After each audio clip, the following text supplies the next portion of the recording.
Welcome everyone. Hi, I'm Elizabeth Willett, Senior Fertility Herbalist with the Natural Fertility Company.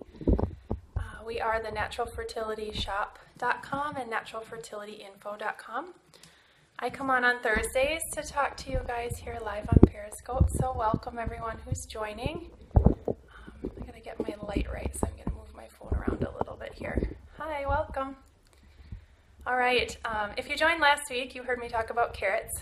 I'm certain that some of you thought that it was a little bit silly to tell you to eat carrots as a part of your fertility diet, but hopefully you learned something and learned to use them or maybe try them. And today we're going to talk about a few more foods to consider adding to your fertility diet. So again, I'm Elizabeth Willett, Senior Fertility Herbalist with the Natural Fertility Company, and we're going to talk about a few other nutrient-dense fertility foods that you guys may want to eat.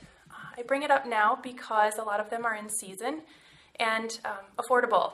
So I know that when many of you consider switching to a fertility diet or do the switch and start eating more organic food, that it feels like you're spending a lot of money on that food. So I personally like to eat seasonally and like to share that it's important to eat seasonally, mostly because these foods are affordable. They're being harvested right now. There are a lot of them, they're abundant, and so hopefully you can find ways to afford organic, and one of those ways is eating some of these seasonal foods. So anyway, let's jump in. First of all, I want to talk to you about avocado. I should maybe start by saying, though, that I got the idea for this Periscope from my colleague Sarah Abernathy. She joined the team this late summer and has been maybe emailing some of you, but recently wrote an article for us about 6 foods. Some of these are in that article and others are not. So if you're here, Sarah, hi. If not, you all can greet her through contacting the Natural Fertility Shop if you want to. But anyway, we're going to start with avocado. You all know what avocado is. I did not cut mine because I'm not sure I'm going to get to eat it today. But this is an avocado. You want to pick dark-skinned, very plump, almost stiff avocados. A trick that I learned to know if they're ripe enough or not is to actually break off the little stem on the top. And if it's, a kind of whitish with that little bit of tan or even green, that means it's ready. It's ready to eat. Mine may be just a touch past, so maybe I will eat it today. But anyway, if you break that tiny stem off and you see that it's green, tan, and it has that little light white ring around there, supposedly it's ready to go. So many times you buy avocados and you have to let them sit on the counter for so long before they're ready to eat. So try that trick when you're at the store. But anyway, avocado. It's actually a wonderful, very rich source of monounsaturated fats. These are good fats that help your body fight inflammation. Avocados are also a rich source of plant sterols. I know it's kind of a technical term, but plant sterols are what help block those excess bad estrogens from xenoestrogens and xenohormones, all of those bad things that we bring into our body through pesticides and herbicides and exposing it to synthetic products, body care, skin care, hair care, cleaning products, things like that. So those sterols in avocados have the ability to block that excess bad estrogen that we don't want, and especially troublesome for those of you with estrogen-dominant fertility health conditions. And then, of course, by helping the body balance estrogen and block all of those bad estrogens, you're going to inadvertently help it have healthy progesterone levels. So if that's a concern for you, certainly consider eating a few avocados. There's even a 2012 study, which is frankly amazing, from Harvard, the Harvard School of Public Health, that shows that a diet high in avocados and rich in foods that contain monounsaturated fats may help increase IVF success. So for what it's worth, there certainly seems to be no harm in adding an avocado to your fertility diet here and there. Definitely worth it, and certainly yummy. Delicious spread on a sprouted grain bread with some veggies and a veggie sandwich, or of course guacamole. Choose a healthy version of a chip, because I'm the girl who eats all the guacamole and all the chips. So maybe the health benefit goes down a little bit when I do that. But anyway, avocados, try them.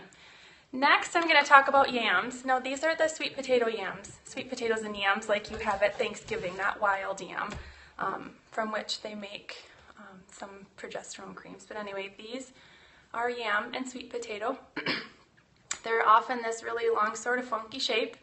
They have a really, I feel like it's a tough skin, but I actually really enjoy eating it when I bake the yams, but these are what they are. I'm not going to cut into these, but when you do that, you'll see that they're a bright orange color typically. They should be firm. If you wanted to snap one, it should snap if you could, but when you cut into them, certainly they'll be, you know, a pretty vibrant orange color. Of course, that orange color lends itself to showing you that it's high in vitamins A and C. Carotenoids, if you joined the Carrot Talk last week, you would have heard me talk about that. That particular nutrient is what the body converts to vitamin A. It's rich in antioxidants. Antioxidants are necessary for preventing damage from free radicals to sperm and eggs. They're critical, period. That's it. Yams, however, are also a really great source of fiber. Fiber is an essential nutrient for helping with hormonal balance, helping the body eliminate excess hormones. It also can help regulate blood sugar levels, particularly important if you're dealing with any sort of blood sugar or insulin balance issue. Women with PCOS typically have that problem, some of them anyway. And then certainly healthy for your gastrointestinal tract. Fiber is essential for healthy bowel movements. I don't really want to go into that here with you, but it is. It's very important for that. Some women, when they're trying to conceive or using fertility medications or even beginning new diets and new supplements, do have problems with regular bowel movements, and they're important. That all needs to come out. So yams, bake them. I love to just bake them like any other potato and put a little olive oil and sea salt on them. They're delicious that way. You can slice them and roast them. You can mash them. You really can do just about anything with sweet potatoes. They work really well in place of a regular white potato, which we typically don't suggest in the fertility diet, but consider yams. They're abundant right now. And then on to berries. I'm sure that you've heard us talk about and read about berries. Berries are fabulous sources of fiber and antioxidants as well. Again, antioxidants protect egg and sperm health, protect the entire body, all the cells from free radical damage. But dark berries in particular is what I wanted to bring up today. Dark berries are rich in antioxidants, very rich. In fact, I learned that the darker the berry, the more antioxidants there are. So just a thought. But I know a lot of berries aren't in season right now. You know, it's not the time for many people, especially those of us in the Midwest, to grow berries. My dad actually has raspberries right now because he mowed off his bed and it regrew. So I'm getting fresh raspberries right now, which is totally bizarre, but I love it. Anyway, I wanted to talk to you in particular about cranberries, goji berries, and pomegranate arrows, which I know aren't a berry, but I want to throw it in here. So anyway, goji berries. I talked about them in one of my periscopes a while back, so do seek that out if you're interested. The video would be on YouTube now. But goji berries are these. Let me force them in my hand for you. They're these tiny little, sort of oval, oblong-shaped berries. They are antioxidant rich, and studies have specifically shown them beneficial for sperm health. All of these foods I'm talking about can be consumed by men and women. Put them in both your and your husband or your partner's diets. But goji berries specifically have studies linked to sperm motility and sperm health. So just something to consider if your husband's needing that. Cranberries. I have a bowl of cranberries. Some of you may know what they are. I understand that. But here's what they are. They're a very plump, stiff, actually some of them are actually hard, little red berry that grows in water. They grow in these beautiful watery bogs. They're super cool. I don't exactly know where, but here in the Midwest, Wisconsin grows a lot of cranberries, a lot of those ocean spray cranberries that you probably know well, that name, grow in Wisconsin. Anyway, cranberries. Cranberries are an incredible source of vitamin C. Vitamin C is, again, one of those antioxidants necessary for egg and sperm health, but may also be healthy for cervical mucus production. Certainly also known to help with UTI and bladder issues, which can be a problem if you're dealing with chronic yeast, chronic overabundance of yeast, or you've been on a ton of medications, or you've had to be on antibiotics. There's a variety of different reasons why UTIs happen. And they don't necessarily directly impact fertility, but they're painful. They could make intercourse not fun at all.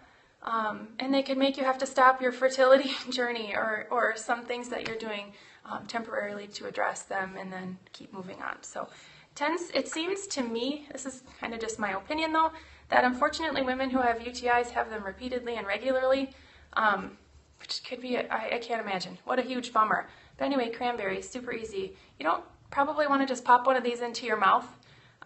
Delicious, made into cranberry relishes or sauces. Certainly hold the sugar, so find recipes that don't contain a lot of white refined sugar. But also cranberry juice. Not necessarily conventional cranberry juice. We're going to want the tart, natural, only cranberry juice, right? So yeah, cranberries. Then on to pomegranate. I love pomegranates. I was introduced to them on a trip to Greece. They grow everywhere there. It was fascinating. This is a whole entire pomegranate. Many of you probably know this as well. They're in season right now. They're not expensive in grocery stores. In my opinion, they're not expensive. They are filled with these tiny little red tart seeds that when you put them in your mouth and chew, pop and burst juice into your mouth. The seeds are what you eat. They're kind of a pain to get out of here, so many grocery stores do extract them for you. You can buy just the arils themselves. You don't have to buy the whole pomegranate. That will be more expensive, of course, because someone sat and went to all the work to get them out of here. But I like to do it in water. What I do is I just score it in a big bowl of water, crack it open, and then just sit there with my thumbs and pop out the seeds in the water. I feel like for some reason they don't, the little tiny seeds inside aren't so delicate and don't pop in the water. Some of them do, of course, but for me that's easy. There are people who say cut it in half and whack it on the back with a spoon and they pop out. That's messy for me. Maybe it's my type A personality, I don't know, but go on Pinterest or on the internet and there will be many videos and ways, people teaching you ways to get the little arils out. Anyway, enough about that. Let's talk about what benefits they might offer you. Those tiny little pomegranate arils, or what are the seeds, are sources of vitamin K, C, E, potassium, folate, and phosphorus. Folate we know is important for preconception and into pregnancy. It's necessary for baby's neural tube to form and develop.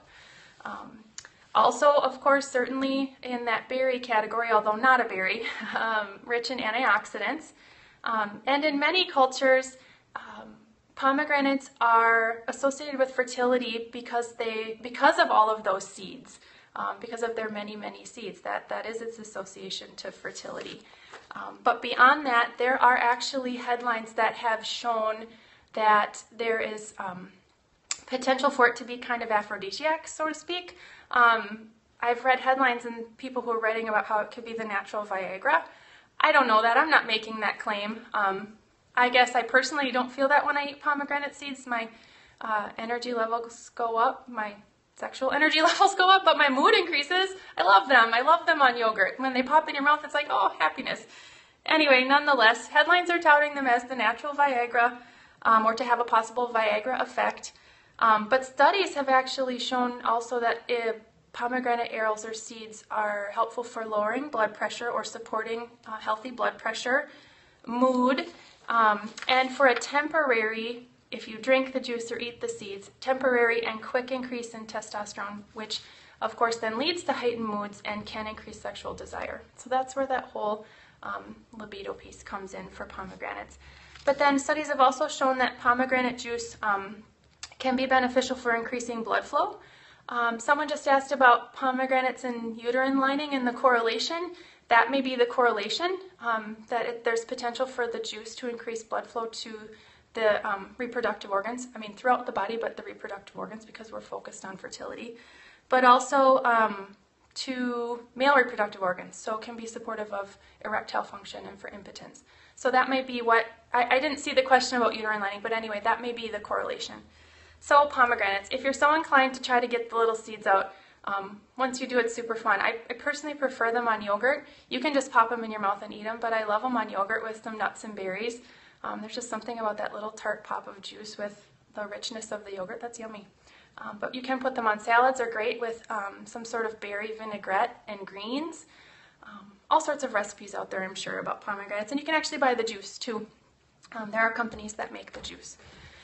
All right, and beyond that, there are non-fertility related benefits that I think people may be interested in about pomegranates themselves in the juice, but they're also known to improve energy, help with joint pain and inflammation, and potentially fight bacterial infections. So, for what it's worth, pomegranates, they're in season. Try them. And then the last two things I want to touch on that Sarah touches on more in her article, but that I think are also really important, are wild salmon and organic seaweed. These aren't necessarily seasonal foods like the others, but certainly beneficial and worth adding to your diet as well. Wild salmon is an incredible source of natural omega-3s. This is wild salmon specifically, but omega-3s can and do benefit fertility by boosting and helping the body regulate prostaglandins. These are chemicals that help improve hormone function or hormone production, increase blood flow to the reproductive organs, nourish smooth muscle and support their function. Think uterus, it's a smooth muscle, and reduce inflammation. You've heard all of these things about omega-3s, I'm sure, before. But wild salmon also is a really great source of iron, certainly important for women who menstruate, right? We all need adequate levels of iron. That is important for healthy uterine lining thickness, endometrial lining thickness, which is important for healthy period and implantation when that baby does make its way to the uterus. So yeah, or the embryo, excuse me, not quite baby yet. But anyway, certainly helpful for having a healthy period and implantation if pregnancy occurs. And then organic seaweeds. It's something I'm learning to love. I haven't been a big seaweed fan my whole life. I don't have it available fresh here where I live. I do have to buy it dried, which most people use anyway. But seaweeds are incredibly nutritionally dense. They probably are the most nutritionally dense food you could find. I'm making that statement. I don't know for sure. I've just read that. And the reason why is because they're super high in vitamin A, C, E, B2, B1, B6, B12, iodine, of course, which is necessary for proper or healthy thyroid function. They're known to boost immunity, support immune system health. And then the specific substance in seaweeds called algin is known to help the body protect itself from toxins. So any heavy metals, radiation, any toxins that come into our body that we repeatedly talk about how they damage our cells, it can help protect the body from those things by binding to the toxins and moving them through your gastrointestinal tract so that they're not absorbed. Certainly a good thing to eat, a good thing to have that tract functioning by eating a healthy whole food diet that's filled with fiber. But consider learning about seaweed if you're interested. It's wonderful in miso soup. A lot of people sprinkle seaweeds on salads and things. There probably are multiple other ways to use them. Sushi rolls, of course, if that's your thing, and stuff like that. So anyway, those are the foods I think you should consider right now. Avocados, yams, and sweet potatoes. Dark berries, if you can find them. Choose organic. I didn't mention this earlier, but choose organic, please. This is one area that it's really important to buy organic. Strawberries, raspberries, blackberries, blueberries, those sorts of things. If you want those berries. Those aren't the seasonal ones though, but goji berries, cranberries, and pomegranate right now are in season. So consider those. And wild salmon and organic seaweed. So I made myself hungry. Is anyone else hungry? Oh, funny. All right, everybody. If anyone else has any questions, like I said, contact us through the Natural Fertility Shop, and Heather may be on this week, but anyway, we'll be back next week with more information for you. All right. Have a great day, everyone. Bye.